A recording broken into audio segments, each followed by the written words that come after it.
Good evening, folks, and welcome to the live stream. I hope you're all very well. Hope you had a nice week and you're ready for the weekend. So, a few stories to cover tonight. Maybe my audio is still very low. Let me know. Having problems with audio at the moment for some reason. Let me boost it a little bit. Hopefully it's not too high now. Maybe that's a little bit better. Audio's fine. Okay. So then I boosted it thinking that it was all bad. So anyway, sounds okay. Hopefully it's not too loud now. So I hope you're all very well. Hope you had a nice week and welcome to the live stream. The live stream, of course, is on Tuesday nights and Friday nights, always at 8:30 UK time. So hope you are well. So we're going to talk about Donald Trump's invasion or potential invasion of Venezuela. The NHS is on flu alert. We have Christians converting to reform or reform converting to Christianity. I'm not sure which way it's going. A poem directed at the Conservative Party, the Labour leadership, and a few other stories as well. So let's jump into the first one, of course, which is Donald Trump's potential invasion of Venezuela. Now, what is it about? Well, according to the Trump administration, it's about drugs, but in reality, it seems to be more about oil. You know, Donald Trump told people back in, well, a number of times that he was against the war in Iraq. He called it an absolute disaster, and it seems that the US may be going alone into Venezuela if they are. And let me predict this now, it will turn out to be an absolute disaster because while Venezuela doesn't have a massive military, its soldiers would likely and its civilians would likely engage in guerrilla tactics to create problems for the United States. We could see something less like Iraq and more like Vietnam. Anyway, have a listen. Out of Venezuela. But what if it's not just that? Maybe there's something else going on. What if it's partly about oil? Now, on the surface, you might be thinking, why does America even need Venezuelan oil? And I can kind of understand your point, because if you look at just total oil production, look, this is up until 2005, the US was there, Venezuela was there, Saudi Arabia was there.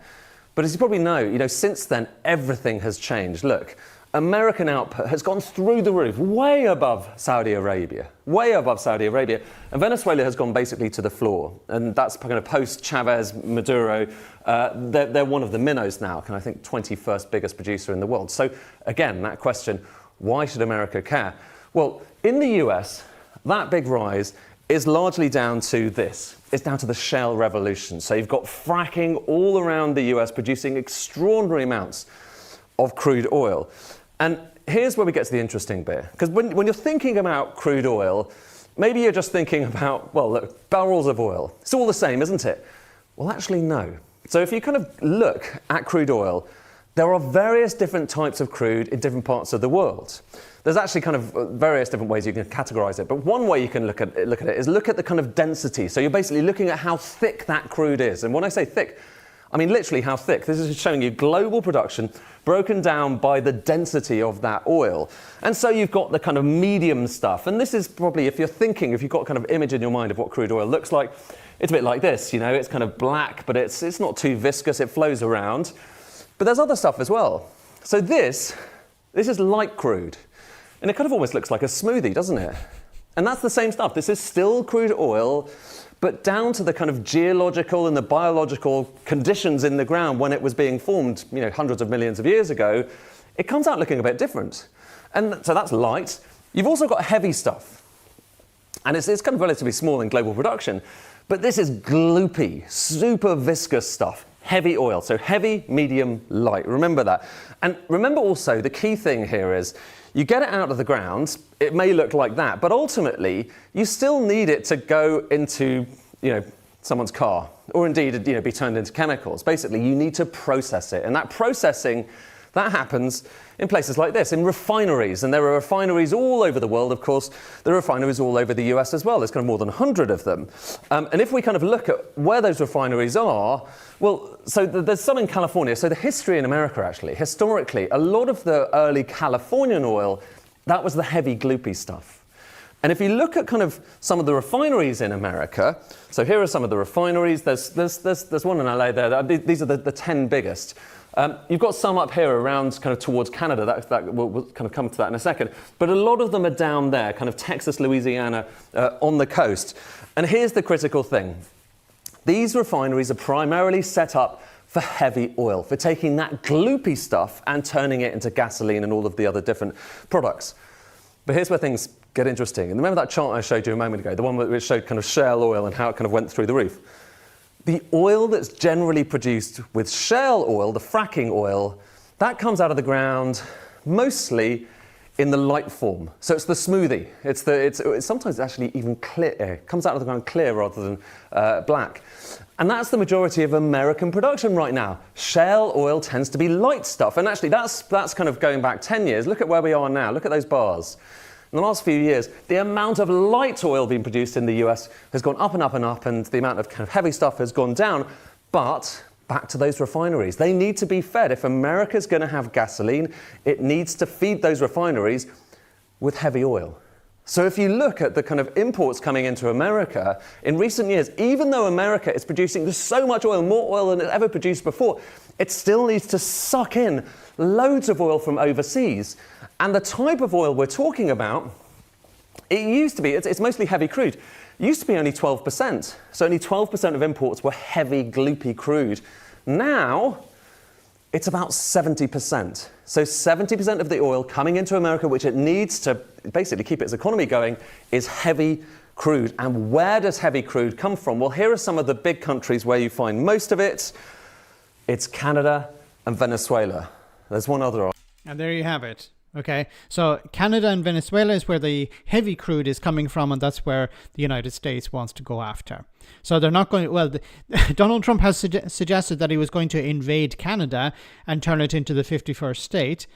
But I don't think Canada is going to play ball there. But when it comes to Venezuela, this is what this war, or potential war, is all about. It's about taking the oil.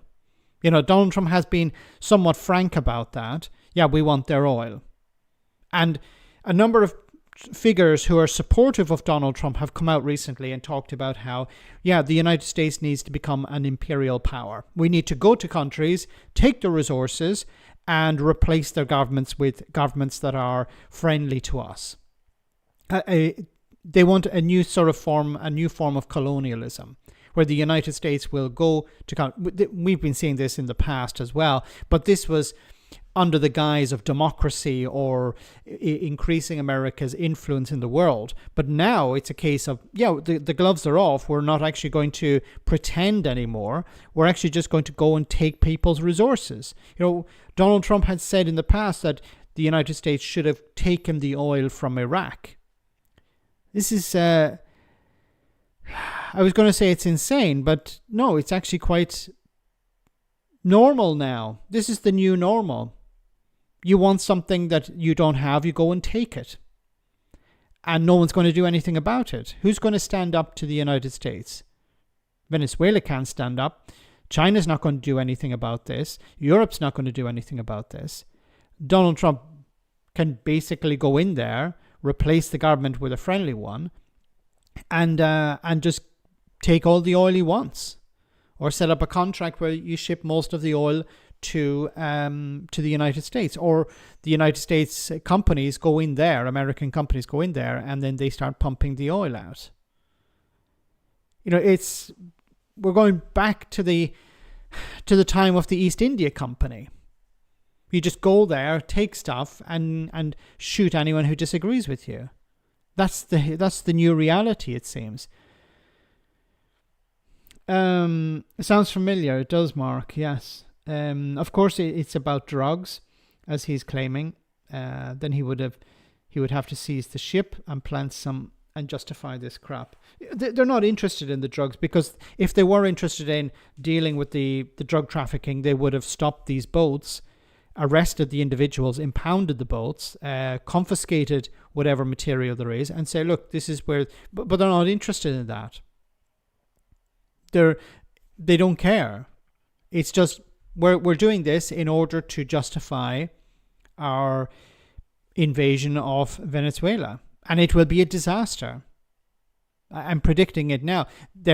They may achieve regime change, but it will be a disaster for the people of Venezuela, because they will be under a new government selected by the United States, and you're going to see guerrilla warfare. You're going to see groups who are resistant to the new administration, resistant to the Americans, and then if the government is not able to maintain its power, the United States will send in military advisors, or they will send in troops to prop it up with American equipment.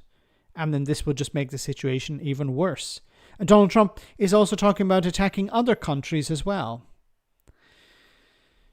China announced a big ship, build drive 71 billion, I think. America.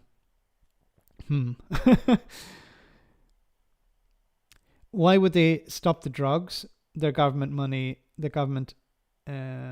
makes money off it. Yes, they're not interested in stopping the drugs are all a smokescreen. Onto in a second, which we'll come back to. But it's Canada and it's Venezuela where you get most of this heavy crude oil, which is why, about to think about where those refineries are, they're mostly set up kind of, you've got some in the north there to get the heavy oil coming out of Canada, and you've got some around the kind of Louisiana and elsewhere and Texas to get that heavy oil that comes in from Venezuela. That was kind of the way they were set up. And of course, Donald Trump is not interested in doing a deal with Maduro. He wants to replace Maduro. He wants to put in one of his own people, because then he can guarantee the supply. You know, he could remove the sanctions on Venezuela, have a better relationship with that country, but no, we just want to act tough. Donald Trump, remember the peace president. Didn't he just receive a gift from FIFA? You know, the FIFA Peace Award. It's beyond ridiculous.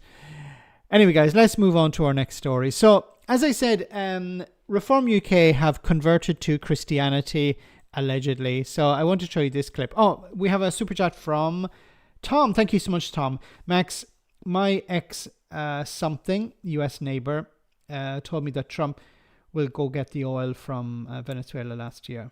And they're right. I think they were right.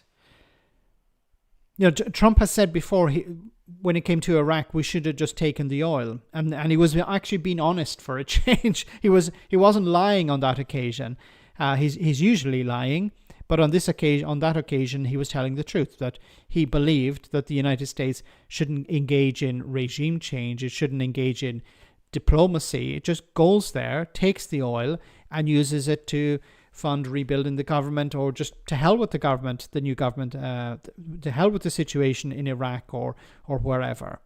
I think your neighbor was right, and maybe we should get them on to make some predictions for the future, because it's I don't think Trump would stop at Venezuela. It's also a good distractor for the disaster of the economy. These tariffs have driven up the cost of living for ordinary people, and the Republicans are suffering the consequences at the ballot box. There was a few exceptions, but it seems to be the tide is moving in the direction of the Democrats, and I believe a Democrat won a seat or held on to a seat in a Republican state. So it's not looking good for Trump. And I think if the Republicans start to see that they're taking the hit for Trump's policies, then they will distance themselves from him, and this will undermine him and make him. You'll have a situation where Republican candidates are like, no, we don't want to see Donald Trump in the state. Don't invite him here. We don't want to see the president. I don't want the endorsement of the president because it's toxic, and they will try and run on a sort of independent ticket, or I'm standing up to Donald Trump. It doesn't work in their favor. It never does. But you're going to see the Republicans probably keep Donald Trump at arm's length because he's toxic for them. There are, of course, other Republicans, the MAGA, who love Donald Trump and believe that he's a vote winner. But he's damaging the economy. He's making the situation for ordinary people worse. I saw a clip today of a massive meat processing plant that has closed down. Now, I'm not sure if it's related to the tariffs or it's related to the clamp down on migrant workers, because a lot of these plants, processing plants, these low-paying jobs are done by migrants, and the Trump administration is trying to kick out as many of them as possible and make their lives much more difficult, even for people who are in the country legally, not people who have overstayed their visa, or there are people who are naturalized citizens who are afraid to go to work because there's a chance that they will be picked up by ICE and thrown into a detention center. And I've heard some horrible stories about the conditions within these detention centers. And I think it's deliberate in order to create fear in the communities. Anyway, let's get to Reform UK. So Reform are embracing Christianity. I think it was, I don't remember who said that fascism would come to Britain or to America wrapped in the flag and carrying a cross. And here we have the very beginning of the propaganda video from Reform, which of course includes the Union flag. I'm here today in St Michael's Church in Cornhill, the City of London, for the launch of Christians for Reform. Christians for Reform. I wonder which parts of the Bible they like the most. You know, is it where slavery is endorsed by God, or is it the parts where, you know, the story of the Good Samaritan? Which do you think Reform would prefer to embrace? Like the promotion of slavery, the endorsement of slavery, or you know, look after the foreigner, look after the poor? They're as much Christians as I'm a Christian. Kirsty, thanks so much for that super chat. Getting a pretty evergreen tree for the end of the year celebrations. Hogmanay is a great time to sing the wonderful Scottish song and enable some water of life. Yes, I love the old water of life. I don't know if you can see it behind me. I received that from a wonderful friend. Thanks for that, Kirsty. And yeah, well, I will be broadcasting right up until the end of the year. So I'll have my Christmas hat on soon, or my evergreen hat. Remember, we're not allowed to say Christmas. Oh no, I said it. GB News will be sending me a message. Anyway, back to the Christians. Reform will always stand up for Christianity in this country. We are fundamentally a Christian country. Okay. Is Britain a Christian country? Well, there are a few problems with that, and I've mentioned this before. For example, England has the Church of England, but as you're going to see in a moment, Anne Whitcomb is a Catholic. Jacob Rees-Mogg is a Catholic, allegedly. They claim to be Catholics. I can't say if they're Catholic or not, if they claim to be Catholic. I'm 100% sure when it comes to Jacob Rees-Mogg, because I think he converted. And I believe Anne Whitcomb claims to be a Catholic as well. So when they say it's a Christian country, well, Presbyterians, for example, don't view Catholics as Christians. Many Christian denominations consider Catholics as papist heathens. So I'm not sure how Britain is a Christian country when it comes. Well, if she said we are England is a Christian country because we have the Church of England, okay, you might get away with that. I believe Wales hasn't had an official religion since 1913.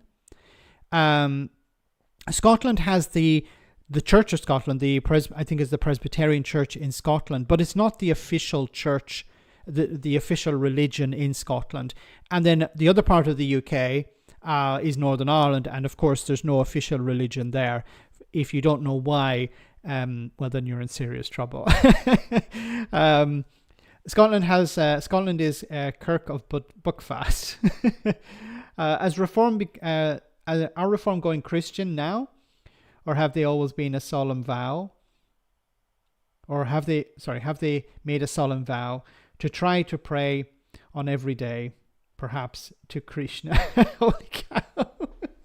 Well said. Thanks for that, Wee Scott's dog. No official religion in Northern Ireland. I'm shocked. Yes. I think they tried it before, but it didn't work out very well. Anyway, back to Sarah Potchin. And we are proud to be Christians. And of course, at this once again, who buys into this? Does anyone actually believe that this is a no offense to any Americans on the live stream? You probably understand where I'm going with this, but this seems to be sort of tripe that's imported from America. This sort of evangelical, anti-abortion, anti-woman. We don't like poor people. It's like, if you're rich, then you get into heaven. Far right Christian nationalist. If these people actually understood that Jesus was not a guy with blonde hair and blue eyes, they would have a fit. They would have a meltdown. So I think this is this sort of attempt to import this Christian nationalism into the UK, and I don't think it's going to actually catch on. These people are fake. These people are charlatans. Freckle Pun, thanks so much for that super chat. How many within Deform would actually burn if splashed with holy water? I suspect none of them cast a reflection in the bloody mirror. No, of course not. I'm not a Christian, okay, but I think I'm a better Christian than Nigel Farage or Sarah Potchin. I don't believe that poor people should be punished. I think poor people should receive support. I'm not against the foreigner. Under certain aspects of Christianity, you're supposed to welcome the foreigner into your house. You're supposed to be open to the stranger. The story of the Good Samaritan, where if you don't know, there was a Jew who was traveling around Judea, I think it was, or he was in Samaria, and he was attacked by robbers, and he was left on the side of the street. And then who came to support him, to help him up, to take him back to their home, was a Samaritan. This is a time when the Samaritans and the Jews were at open war. Is that something that you would see a Reform UK person do? Do you think a Reform UK person would welcome in the Samaritan into their home? No. If you ask them about some of these Christian values, they will say, yes, but God doesn't tell you to expose yourself to threats. Okay. I don't remember which part of the Bible that appears in. Time of year with Christmas fast approaching, it's the perfect time to launch this interest group for reform. So if you want to be part of Christians Reform, come and join us, and come and feel the fellowship and support that we can offer you. Like, what would Reform UK be offering? Like, what are they going to talk about at these church events? It's been a very good day today. Not only is this a beautiful church with beautiful music, and we had a very good sermon, but of course this is the day when Christians and Reform are merged. Great numbers, church full, and so I'm looking forward to even greater expansion in the future. And who knows, maybe one time we'll be so big we'll have to go to St. Paul's. Oh my goodness. I hope we're not going to hear more mad singing from Reform. No, hopefully not, Kirsty. No more of that. But this is really interesting, no? Or creepy. Because Reform UK are not people you would associate with Christianity. And Christians are not really people you... See, this sort of far-right Christian nationalism is quite common in the US. But it's not something that's very common in Britain. It's not all that common in Europe. And while many evangelicals will be supportive of charity, supportive of lifting people out of poverty, the far-right ones obviously they're using religion as, we're not Islam. So it's a way of creating a gap between themselves and Muslims. So they see Muslims as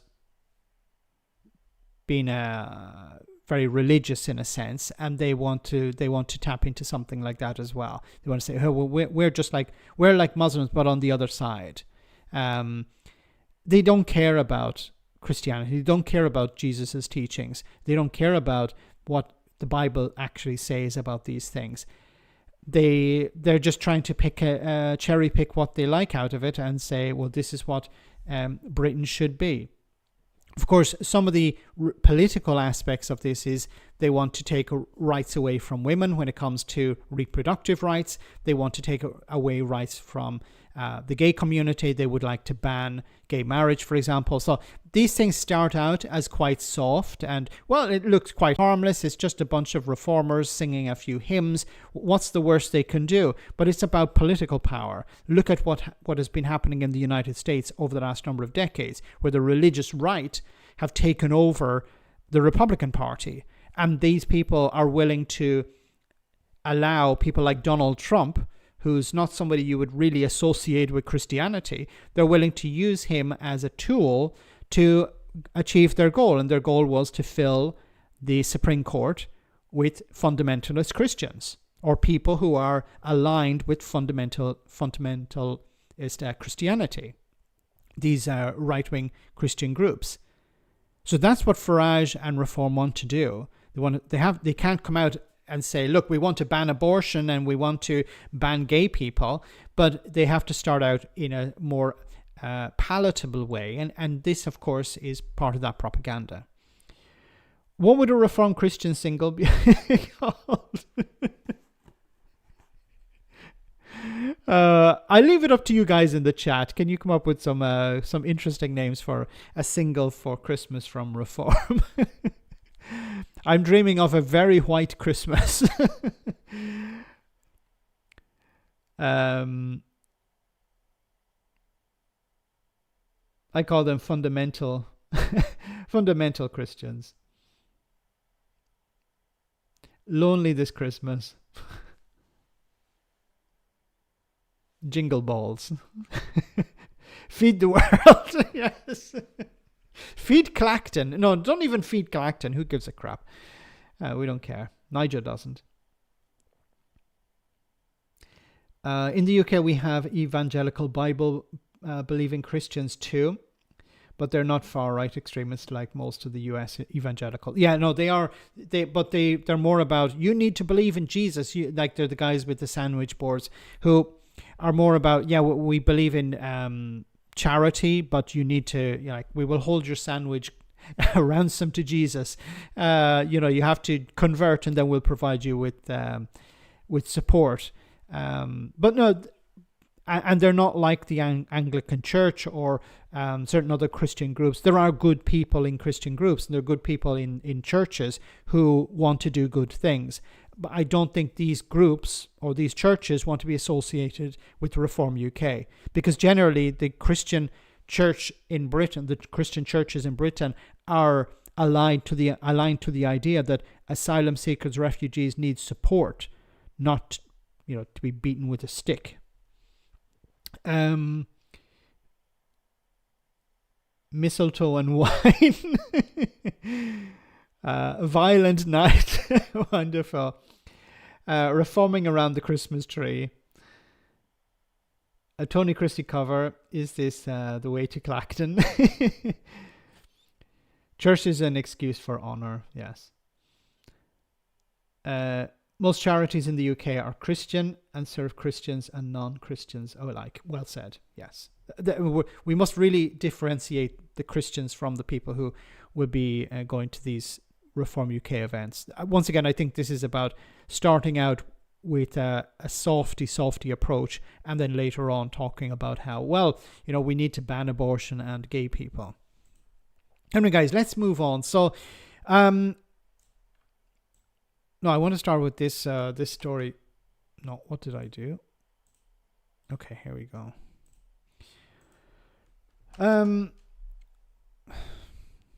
When it loads. Okay, NHS facing pretty terrifying position, West Streeting warns.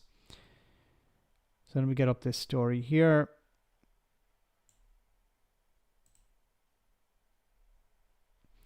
So Streeting says NHS facing pretty terrifying position if strikes go ahead. West Streeting has accused the British Medical Association, the BMA, of choosing to strike in the lead up to Christmas because they know that this week will be the most painful for the NHS. Resident doctors, previously known as junior doctors, are set to walk out for 5 days from 7 a.m. next Wednesday. The union is currently surveying its members on a new offer that the government has put to them this week, though it says it will not make a decision on whether to call off the strike action until Monday at the earliest. Now, what is the motivation behind this strike action? Well, it seems to be down to a lack of pay, sufficient pay, and working conditions. So some of the working conditions relate to training and progression in their jobs. Now, look, I know people are going to disagree with me on this, but I think the government need to approach this a different way. They need to reach out to the BMA, they need to reach out to the resident doctors, and they need to provide them with more. Because there's two problems here. If they go on strike, this is going to create problems for the NHS. There's no getting away from that. But on the other hand, if you don't hold on to these doctors, there's the possibility that they will quit and they will go work in the private sector, or they will move abroad altogether. They will go and work in Australia, Canada, New Zealand, somewhere like that, where the pay is better and the conditions are better. So the government have an obligation not to pick a fight with the trade unions, not to try and browbeat them, not to try and face them down, but to understand these are the realities that these doctors are facing. We keep hearing, unfortunately, we have Turn Left Media. Great to have all of you guys on. Great to see you on the stream tonight. Thanks for coming over. When it comes to the trade unions are representing the workers. The BMA is representing resident doctors in this case. And they're looking out for the interests of those. This is not... West Streeting tries to sell this as some sort of political fight. No, they're not in a... What would be the advantage in picking a political fight with the Secretary of State for Health? There's no advantage there. They're there to represent resident doctors. And once again, if these resident doctors don't receive the pay that they deserve, if they don't see an improvement in their conditions, then many of them are going to quit. And then you're going to see bigger pressures on the NHS. It's... From a political point of view, it makes more sense for the Labour government just to give in to the requests, try and work with them more and more. It seems that West Streeting has refused to respond to a letter from the BMA recently. You know, that's what they're saying. I don't know if he has. But if he picks fights with the BMA and if he tries to force, let's say he's successful, he's able to force the BMA, the resident doctors, to go back to work or to call off their strike action in order not to have this problem during Christmas. Does that mean that the problem will be resolved? Is West Streeting interested in fixing this? Or is it just a case of I'm going to pick a fight with them, face them down, and then mark that down as a victory? So then the next time they come back, he'll know that they're in a weaker position, because he understands that if they're pushed enough, they will go back to work. And they understand that as well. So unfortunately, I think what should be happening, and it's not happening, the Secretary of State for Health should be meeting with them and listening carefully to their demands. But instead what he's doing is he's going on the media and he's insulting them. He was calling them names there recently. And this is not on. So in relation to that, is the NHS in trouble? Of course it is. So then we have stories like this. No, not this one. I wanted to bring up the other one first.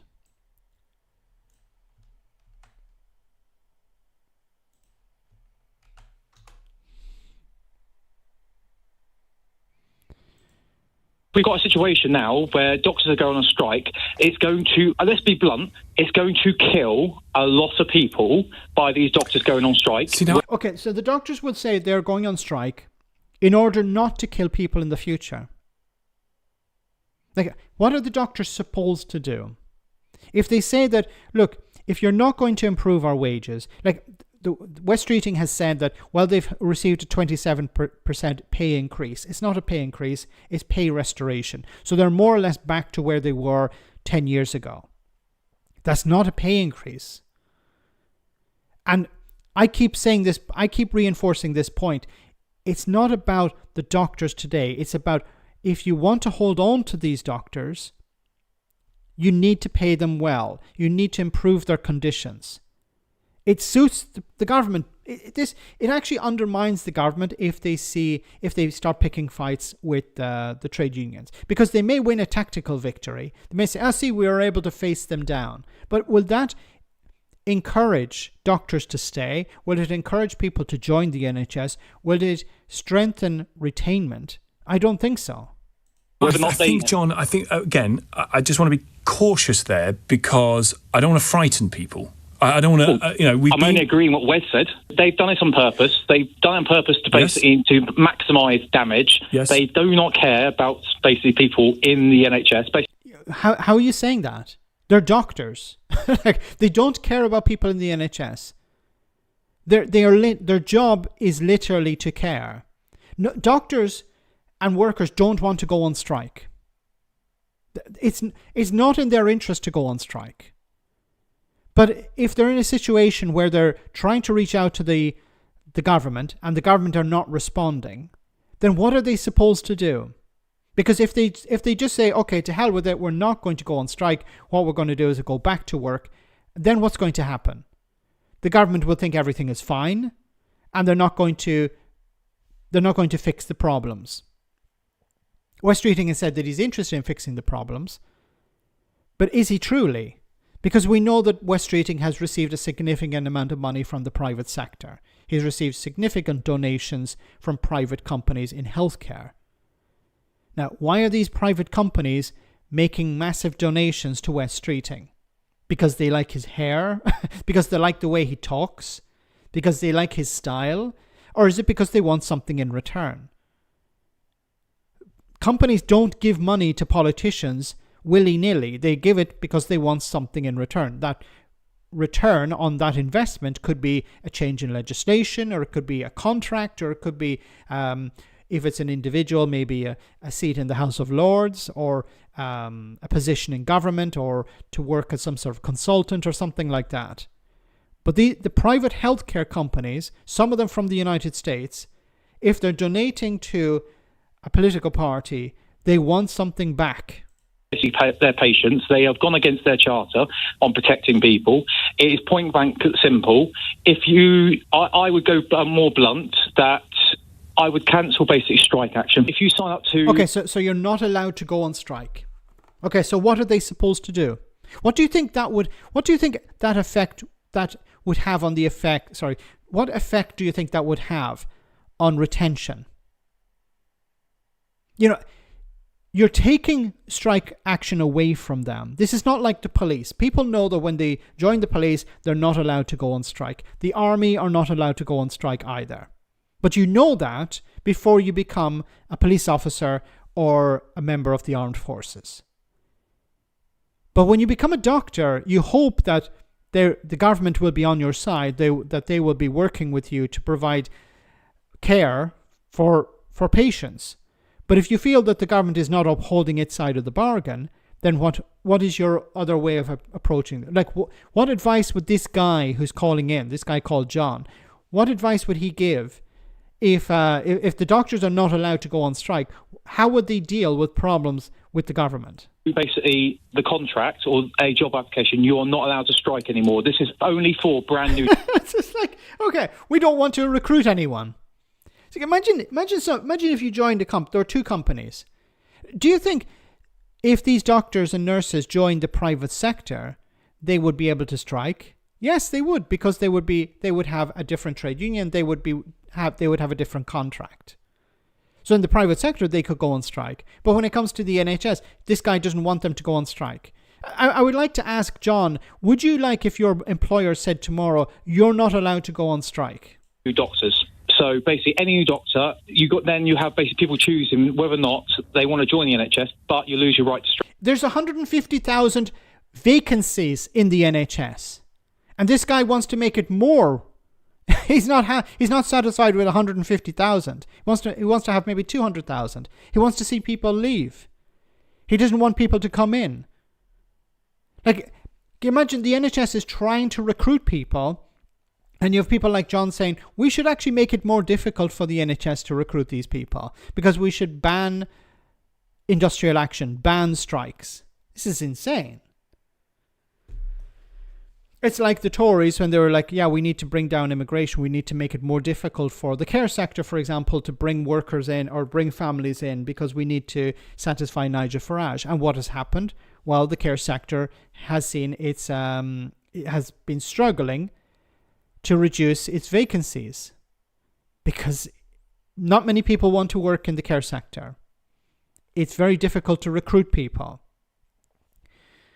LBC screen their callers? I don't think so. I think they actually like callers like this because it's good for clicks and likes. Nick Ferrari loves these people as well because he generally agrees with them. But it's pretty terrible because these are people who will complain that the NHS is broken, that, hey, I've been waiting ages for a GP appointment or some sort of treatment. And then at the same time, they say, well, we should ban doctors from going on strike. Like, if they're not allowed to go on strike, what else can they do? Thanks, Kirsty, for that.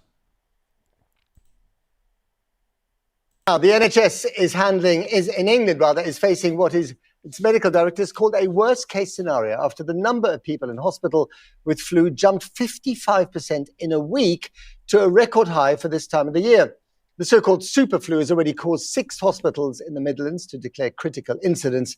As a health and social care editor, Victoria MacDonald reports now from Birmingham. Christmas jumper day. Where's your Christmas jumper? Christmas jumper day, but they could probably do with some of Santa's little helpers at the Lift Academy in South East London. The head teacher forced to take on 2 extra roles, including supervising lunch, because so many staff and students are off with the flu. We haven't done anything strangely different. Just asking students to wash their hands, making sure that our classrooms are cleaned far more frequently, making sure that we've got a deep clean at the end of the day as well, just to make sure that everyone's safe and well throughout the course of the day. The flu season has hit hard and early. Not the super flu NHS England today dubbed it. That isn't a scientific term, but it is still severe. In fact, NHS England data today is stark. The figures show an average of 2,600 patients a day were in a hospital bed last week, up 55% on the week before. That is enough, they said, to fill 3 trust hospitals, and it's a similar picture across the other nations.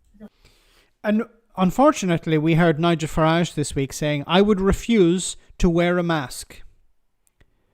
A mask would help protect people. Protect vulnerable people, protect the elderly, protect others. Also protect yourself to a certain extent.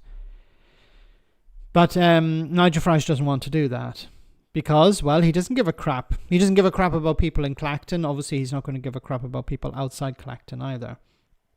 Health workers in the UK, too important to strike, not important enough to pay and support properly, well said.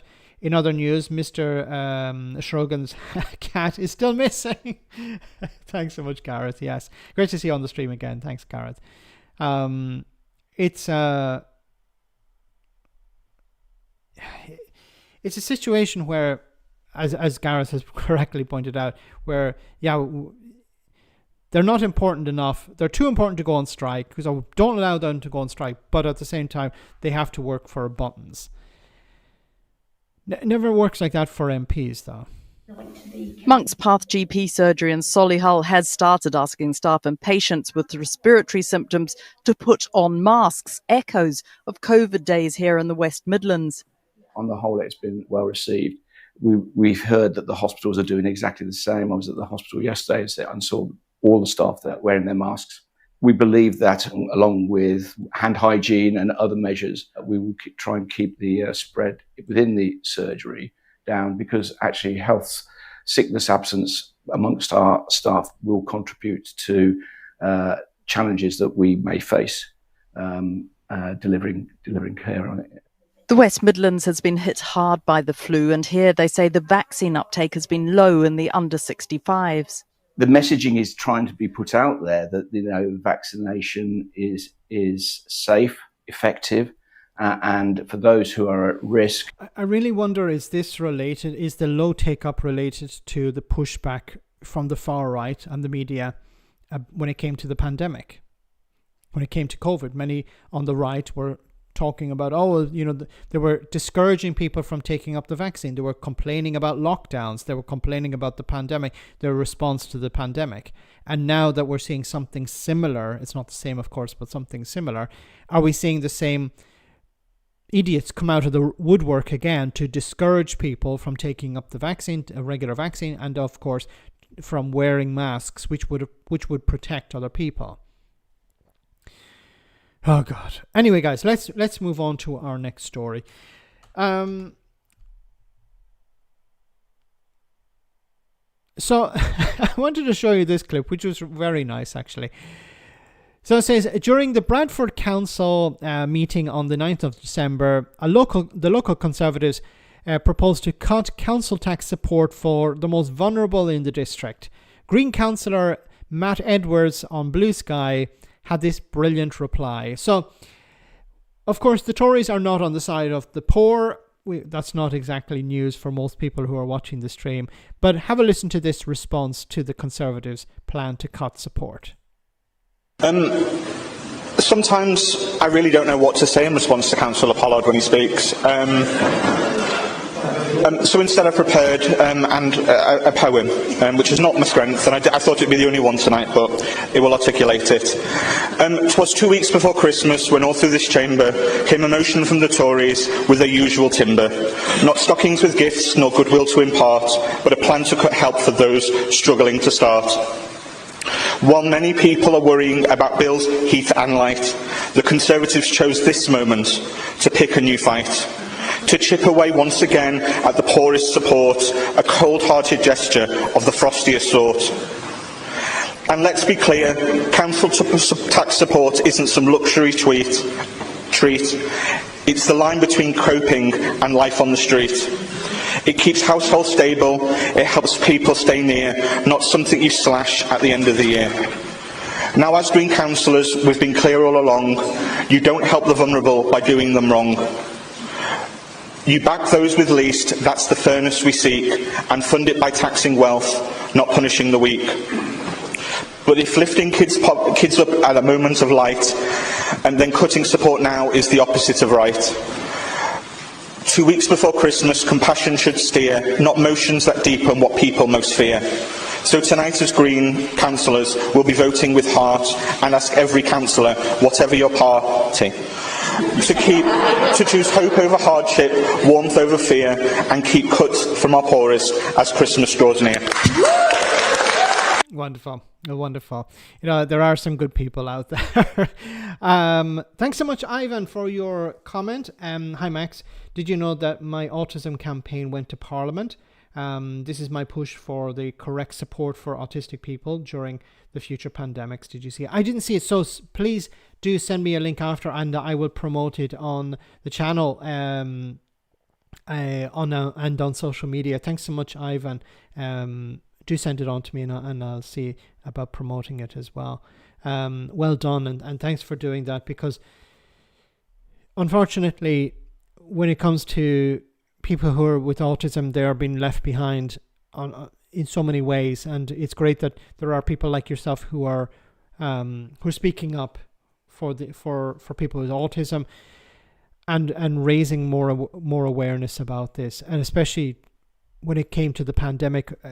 I know people with autism who struggled greatly as a result of being locked away and not being able to interact with people, and having their way of life, their routines completely destroyed. So this has created a lot of other mental health issues for them. So it's great that you did this, and kudos for doing that as once again. So do send it on to me on either on social media, and I will promote it. Well done, Ivan.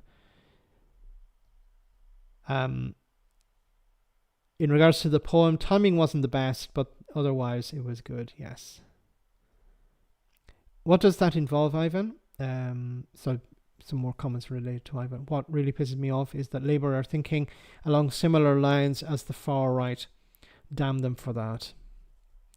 It is it's heartening that they did a U-turn on a number of these policies when it came to the most vulnerable, the disabled. But why did they U-turn?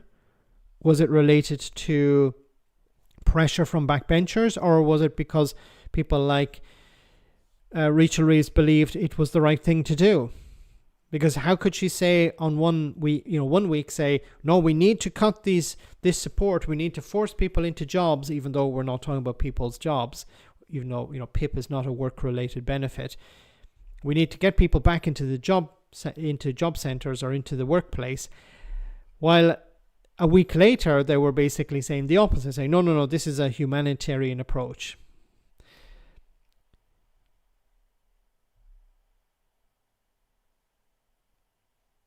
Best advice I can offer, start at the punchline, work backwards, more punchy.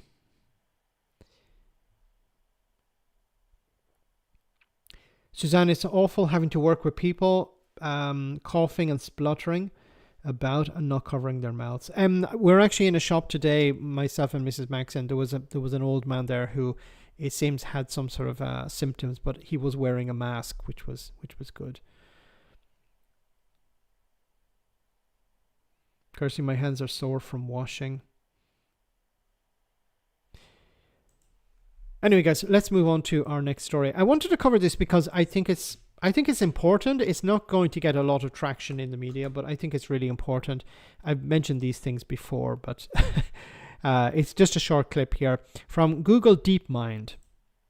It means a massive transformation. This is actually something which is going to structurally change the economy and society and all kinds of things. And we need to think about how do we structure this new world. I mean, if we are getting to a point where essentially, human intelligence is dwarfed by superintelligence, what does that mean for society? It means a massive transformation. I think the current system where people contribute their mental and physical labor in return to access to resources that are generating the economy, that may not work the same anymore. I think there needs to be a lot more thought going into this of how a post-AGI economy works and how the structure of a post-AGI society works as well. This is actually something which is going to structurally change the economy and society and all kinds of things. And we need to think about how do we structure this new world. But that is only good if we can somehow translate this incredible capability of machines into a vision of society where there is some flourishing of people as individuals and as groups of people in society that benefit from all this capability. So what they're talking about, of course, is AI and how AI is getting better all the time. There was a new update to ChatGPT. I think it's 5.2, which means that it's much better, a lot better than the previous version, but it's a lot better at doing a lot of tasks that people do themselves. Now, at the moment, we're seeing a transition away from workers doing jobs on their own to workers relying on AI. And I think we're going to get to a stage where the AI is good enough to do a lot of jobs and companies will not rely on people. And this is not just about people losing their jobs, because that's bad enough. But a situation where people are no longer able to use their own labor or their own mental capacity as a bargaining chip in society. You say, look, I can do this job, that's why I deserve this pay. If that ability is taken away from you because somebody else, a machine, can do it. Just to give you an example, there was a test done by ChatGPT a year ago, and it cost, I think it was like $4,500 to complete the task, and it got about 70% of the task right. Now it got to 80% of the task, over 80% of the task right, and it cost $11. So it dropped from $4,500 to $11, and it got better at doing the task. So we're definitely getting to a stage very soon. I'm talking about maybe in the next year or the year after, where the AI will be as good as ordinary people, as good as people to do a lot of tasks. I'm not saying everything. I'm not saying that most jobs will be replaced, but a lot of companies will freeze hiring because they can rely on AI to do these jobs instead. And this will mean that many young people will not be able to get on the career ladder because it will be pulled away from them. They will be blocked, and then they won't be able to progress in their careers, and they will not be able to bargain with employers over pay, because the pay will no longer be something that people can use in order to be part of society. You know, you need work you need money in order to be part of society, and work is the way to achieve that. So the alternative has to be what? A UBI maybe. But a UBI can only be a stopgap, because we'll get to a stage where the UBI is in a sense useless, because where is the money coming from to cover the UBI? Is it and we'll have to rely on OpenAI or Google or Anthropic or XAI, the one run by Elon Musk. Are these companies going to make sure that people have enough money to buy stuff? We're going to see the price of stuff drop, but certain things will still have to be paid for, and I'm not sure governments are ready for this change in society. They keep ignoring it, unfortunately. They keep talking about the positives of AI, but not the challenges of it. Anyway, I'm not going to stick too long on that. UBI is the way to go. Or Universal Basic Services as well, where we have technology provide everything we need. Anyway, guys, let's move on. So as we know, the Labour Party are looking for a new leader, and Angela Rayner has somewhat returned. So left-wing Labour MPs split on Angela Rayner's future amid leadership speculation. So left-wing Labour MPs are split on whether they would welcome an Angela Rayner leadership bid, as speculation continues over whether Sir Keir Starmer can survive. Look, I don't think Keir Starmer is going to survive if the next May's elections turn out badly for Labour. So he would need a win, a massive win, I think, in order to hold on to his position. So I don't think there's going to be a leadership challenge between now and next May. I could be wrong, but I don't see it, because there's not a lot of time, and whoever took over would have to deal with the loss. So I think anyone who would want to replace Keir Starmer would prefer to wait until after May, because then the May elections are over. If it was a disaster, they can offload the responsibility of that onto Starmer and say, well, the problem was Starmer, but I'm now a new candidate, I'm a new leader, and I will start afresh. Meta AI is on WhatsApp. It is. I haven't really used it at all. Andy Burnham, I'm going. When it comes to Andy Burnham, I think I think there are still too many obstacles for him. Angela Rayner is in a strong position because she was the deputy leader at one stage, and she's an MP. That's, she's a massive advantage over Andy Burnham, who's not an MP and would need somebody to quit in a strong seat, which, is even at this stage is not guaranteed. So Andy Burnham could, in a situation, run to be a Labour MP and fail, because he could be undermined by people within Labour. He could be undermined by tactical voting against Labour by the Conservatives and Reform, or maybe even the Greens. So he could be in a difficult spot there. So if he lost, this would be embarrassing for Labour and embarrassing for Andy Burnham. And I think it would pretty much end his career. He'd also have to quit as Mayor of Greater Manchester. So I think it's more likely that Angela Rayner would... she's in a stronger position. Also in a very strong position, of course, is somebody we mentioned earlier in the live stream, Wes Streeting. Wes Streeting, I think, would be more like Starmer, but with more razzmatazz. In a sense, he would be... He's better at presenting himself. He's better at doing interviews. He's better at PMQs, or better at in Parliament. He's a better politician, but I think the vision would always be the same. So the Labour's problem, I think, is not so much Starmer. He is a problem, but the fundamental problem is the vision. There's no vision. What do Labour stand for? Are they the party of the working class? You even have the ironic and insane situation where Reform UK are presenting themselves as the party of the working class. A party run by multimillionaires, a party headed by guys who went to private schools. So Reform should not be in any way, in anyone's mind, associated with the working class. But if Farage who is very good at manipulating the public and manipulating the media is able to achieve that, that's going to undermine Labour. So they need a vision, but of course, as I keep saying, they have to improve the situation for ordinary people. West would be worse than Starmer. How he talked about the doctor strike was pretty disgusting. And I think he did that because he thinks that if he acts like this, he has the public on side. And to a certain extent, I agree. I completely disagree with treating doctors like crap, and that's what he's been doing. I have nothing but contempt for that. But politically, in a sort of Machiavellian way, it is probably a clever approach, because then he appears tough.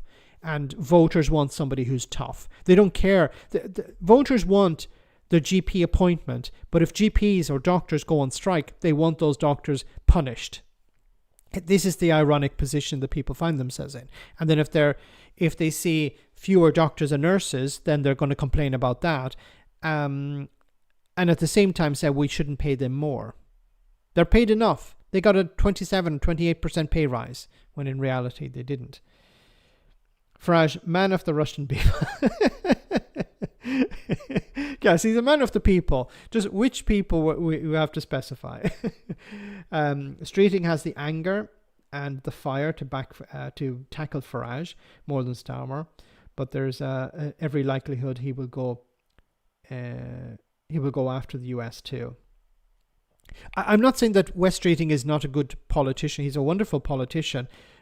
I don't have much time for the guy. I think he's a horrible individual, related to the money he's received from the private sector and healthcare, related to his treatment of doctors, and doctors in particular. I'm not sure about nurses, but doctors.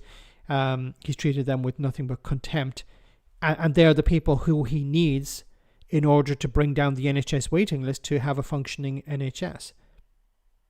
Sorry, comrade of the Russian people. Well said, Sarah.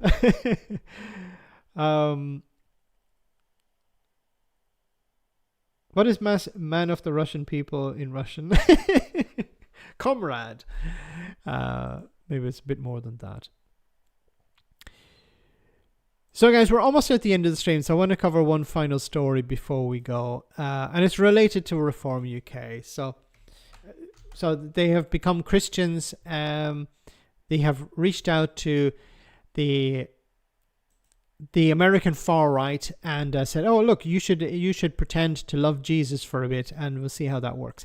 So one of their newly defected ex-Tories was on Question Time, and this is what he was talking about. This is what he had to say about immigrants. So recent polling suggests that the top three issues of concern to Scots are the NHS, the economy, and immigration. Now, the NHS, the economy, and immigration. Now, Malcolm Offal. So the NHS and the economy, okay, I understand that people in Scotland are concerned about that. Why would people in Scotland be concerned about immigration when immigration is not a devolved matter? Like, why would immigration be prioritised by Reform UK in Scotland if immigration is not a devolved matter? What I mean by that is the Parliament in Holyrood has no control over immigration. The Scottish Government have no control over immigration. It's a reserved matter. It's the job of the Home Office to deal with immigration.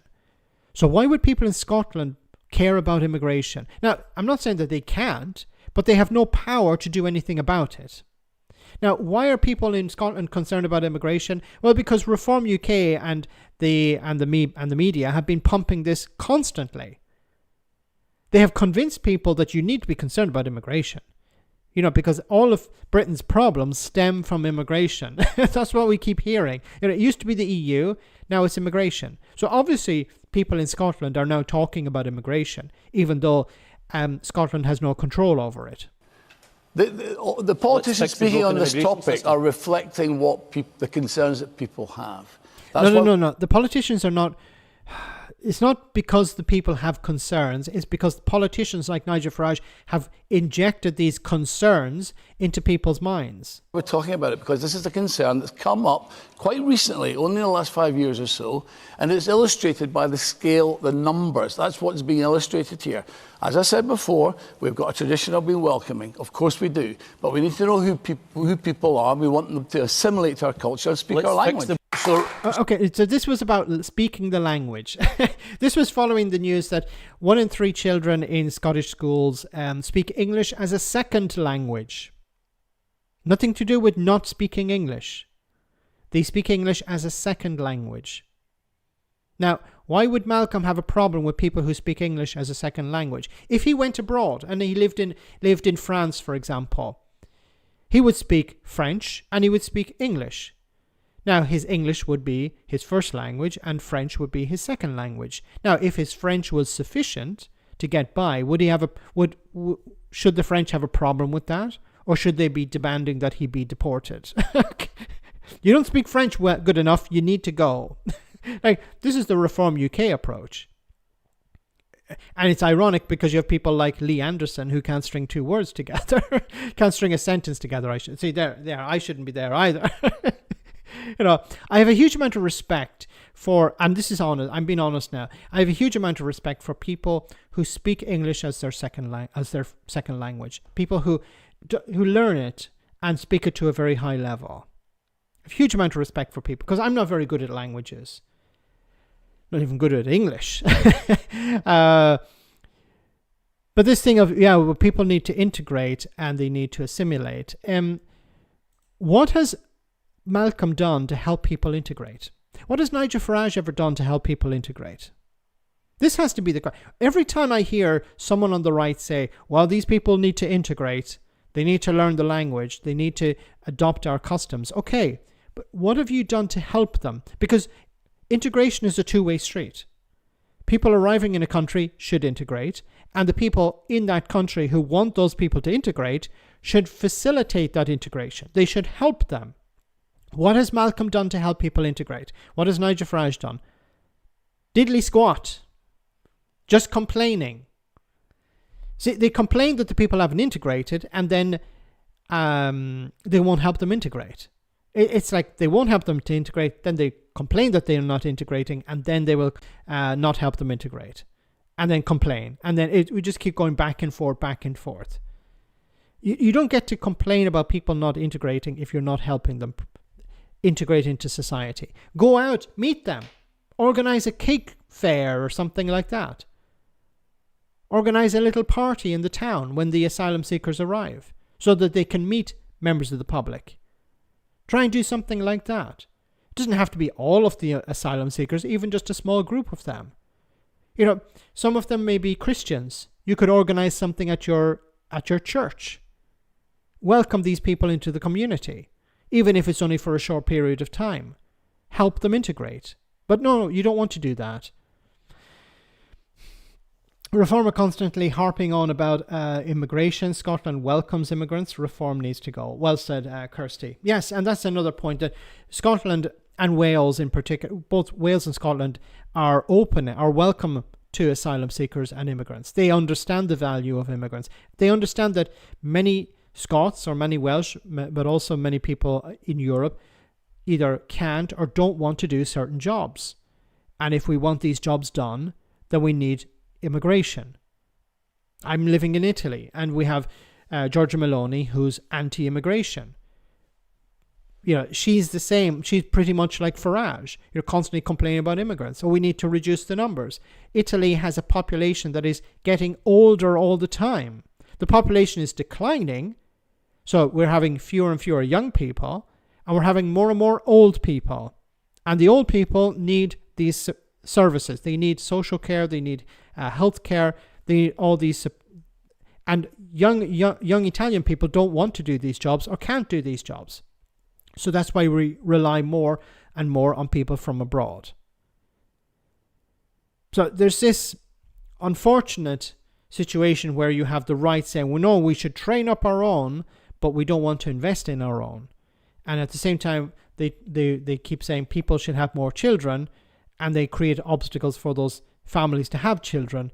And then they say, well, yeah, we understand that people are getting older, but we don't want foreigners doing these jobs, even though we understand, or we don't understand, that our own people can't or don't want. And I have to emphasize, in many cases, people can't do these jobs because they're far away, because they don't pay enough, because the conditions are pretty terrible, because they don't have the skills.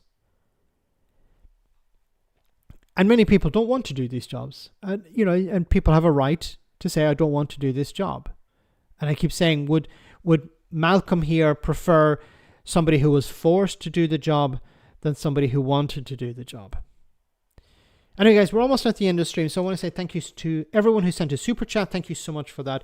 Thanks to the moderators for doing a wonderful job, and thanks to all of you for smashing the like button as you come on. Thanks for coming on tonight. Thanks for all of your comments. I try to read as many as I can. Unfortunately, I can't get through all of them.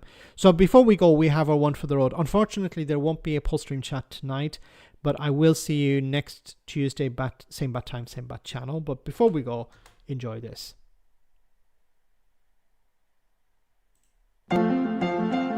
Gentlemen of Europe, our empires are in jeopardy. Revolution stirs at home. We can ill afford a conflict with each other on the continent of Africa. Oui. Si. Well, what we've decided here at this conference is to split it amongst us, so I bagsy that. No, you cannot do just the bags. You cannot the bagsy. I want that box. I want to call me, or I'm going home. I want everything that my body is covering here. Gentlemen, keep stum. I've organized this conference here in Berlin and invited the people who know Africa the best. The Europeans. Nine. Gentlemen, what is he doing here? The expert on Africa. Why are you inviting Africa? I don't see the connection. I'm only here for some comedic purposes. I wasn't invited to the real thing. Of course not. Well, sir, let's hear your much-needed guidance. Africa has over 3,000 tribes. You need to be very careful when drawing the borders. We're only here for 3 days, and that all sounds like it'll probably take ages. This is a very delicate matter. He's right. For this difficult and nuanced decision, we must employ a strong ruler, a measured ruler, a ruler that can be relied upon. Yes, exactly. What about this? Yeah, I think this is good, yeah. This is bigger, so we'll probably get it done in half the time. See, I brought my tiny ruler along too. I mean, it's small, but it's a shatterproof. You mean literally draw a straight line border through a map with a pencil and ruler? That is it. You call that a country? That's the ticket. Jawohl, yeah. So he gets it, you know. But it could cut through the middle of towns, mountains, rivers, tribes. Exactly, yes. This is what we're going for. So you're just gonna carve out a whole continent in a few hours? Well, hopefully not that long. 1 hour max. You can't do this. But we're giving them the gift of civilization. You see, and all we ask in return is a tiny little bit of the pillagey-willagey. You know, it sounds kind of cute when you say it like that. What about the people? Well, they'll get the finest railway. Would they be allowed to use it? No. No. And the criminal justice system? Good. The full force of it. And they'll get some much-needed medicines. Would they? Oh, yes. Wait. But only after we've tested them. That's good. On them. African people would like to rule themselves. And they will. In a few hundred years after we've made a complete dog's ass of the place, we'll finally grant them their independence. And pick their rulers for them sometimes. Of course, and routinely criticise how they run the place. Great job, well done. Okay, well, everyone back to mine now for cafe and kuchen. I wasn't invited to that either. Hello, we're... So guys, have a great weekend. Same bat time, same bat channel next Tuesday. Stay safe, take care, and good night.